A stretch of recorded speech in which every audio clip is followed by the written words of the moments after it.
He might be a former senator, but let's just say he has juice. Not the guy on the right there everyone seems to be talking about these days as an alternative consensus candidate for President of the United States.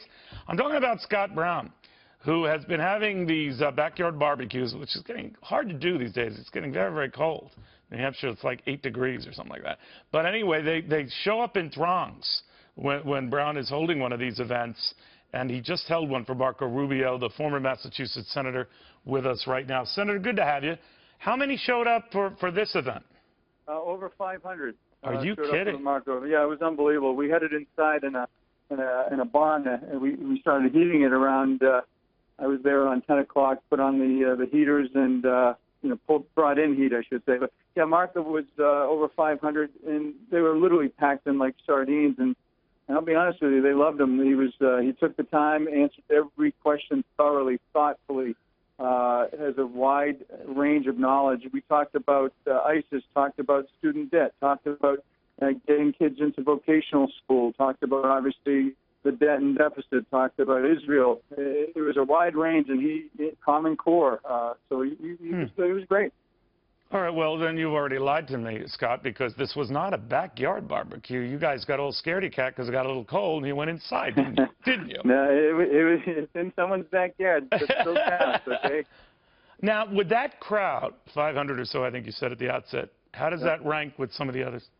Yeah, that's number one. Is that right? Carly was about 425. That was number two. And then Jeb Bush about a little over 350.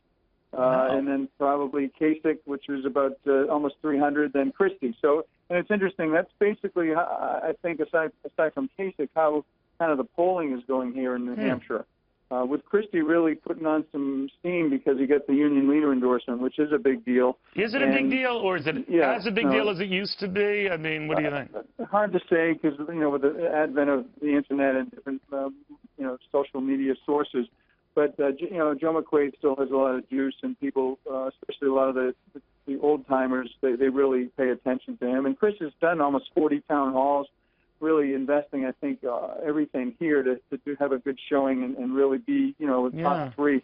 Well, he definitely feels that he's got the juice right now. I'm not calling it Scott Brown juice, but when we heard the governor on another rival show this morning, he certainly sounded pretty proud of himself. This is from the governor this morning. What we've seen over the last 7 years is somebody who thought, gee whiz, isn't it great to be here? Does Marco have the experience to be president? Listen, he doesn't have my experience. What do you think of that? Doesn't have my experience. Well, hey, listen, Chris obviously has the gubernatorial experience. He has the prosecutorial experience.